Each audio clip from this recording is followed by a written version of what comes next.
salah satu podcast yang sangat menarik untuk kita saksikan pada hari ini. Foramit Podcast Serius tapi seru. Saya Hilmi SK Wirangga Saya Marisa Silvia. akan menemani kalian pada podcast kali ini. Nah, di sini kita kedatangan tamu spesial nih teman-teman. Dari anak Undip ya kak? Bukan. UGM. Bukan, itu kakak-kakak kesehatan yang kece banget. Baik, jadi bintang tamu kita pada hari ini merupakan mahasiswa keren dan berprestasi. Dan kami ucapkan terima kasih kepada tiga narasumber yang sudah berkenan pada podcast kali ini. Mungkin sebelumnya perkenalan dari yang paling kanan kepada Nama saya Maulana Satria Dharma. Saya Muhammad Zaki Dafa. Saya Ilmi Sabila, kami dari Kementerian Poltekkes Semarang, jurusan Rekam Medis dan Informasi Kesehatan. Setelah kita berkenalan dengan ketiga narasumber, langsung saja kita hari ini akan membahas tentang topik di lingkungan fasilitas pelayanan kesehatan. Apa nih kira-kira? Ada yang tahu nggak? Jadi hari ini kita akan membahas tentang pentingnya SPM, SOP, dan kebijakan di Fasyankes atau fasilitas pelayanan kesehatan. Nah, kalian tahu nggak sih apa itu SPM sama SPO? Kalau kalian belum tahu, simak penjelasan dari kakak-kakak kesehatan yang kece ini. Jadi saya akan menjelaskan apa yang dimaksud SPM. SPM atau standar pelayanan minimal adalah kriteria atau ukuran yang telah ditentukan oleh suatu fasyankes untuk menjamin fasilitas yang diberikan itu sudah sesuai dengan standar yang telah ditentukan. Selain SPM ada juga SPO, yaitu serangkaian instruksi tertulis mengenai proses penyelenggaraan administrasi pemerintahan. Lalu manfaat SPM itu sendiri adalah meningkatkan pelayanan kesehatan, meningkatkan kompetensi tenaga kerja, menyamakan pemahaman tentang definisi operasional.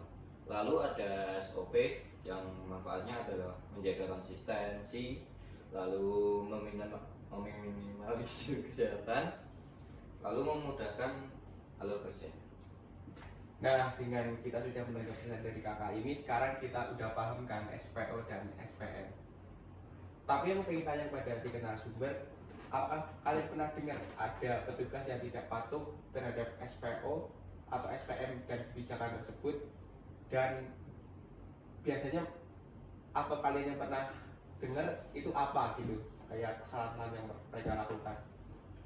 Tentu saja kita pernah melihat atau mendengar kesalahan yang biasa dilakukan oleh PMK itu seperti menghapus atau mengurangi isi berkas rekam medis tanpa izin. Lalu ada petugas yang memberikan akses rekam medis kepada tenaga yang tidak berwenang. Lalu ada juga petugas rekam medis yang tidak mencatat tindakan medis yang dilakukan kepada pasien. Petugas seringkali mengabaikan prosedur pencatatan yang benar. Nah, dari rumah sakit yang kakak pernah praktek di sana itu, sanksi dari rumah sakit buat petugas yang melanggar itu gimana sih kak? Sanksi yang diberikan kepada petugas yang melanggar itu tentu saja banyak, seperti contohnya peneguran secara lisan atau tulisan.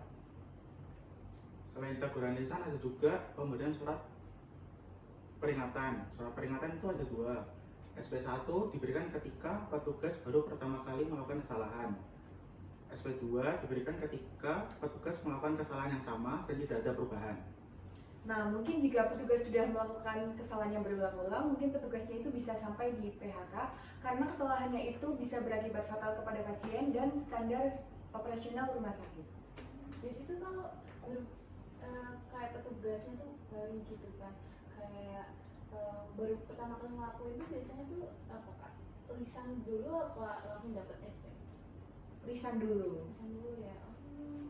Menarik nih teman-teman. Nah, setelah kita sudah tahu tindak lanjut yang diberikan, menurut kakak sebenarnya efektif nggak sih jika cuma dikasih teguran lisan atau cuma SP1 saja? Kalau menurut saya sepertinya kurang efektif ya. Selain dikasih teguran lisan dan SP, harus ada program pembinaan seperti pelatihan terhadap SOP supaya petugas tersebut ada taat terhadap standar operasi rumah sakit.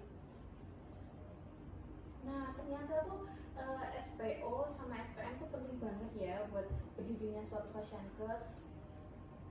selain penting dan sudah wajib kan mungkin ya di rumah sakit, mungkin ada beberapa manfaat jika RS ada SPO dan SPM.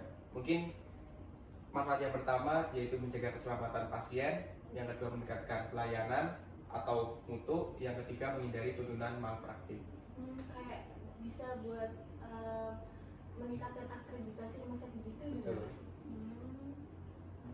Nggak terasa ya, udah di penghujung waktu. Gimana sih pesan-pesan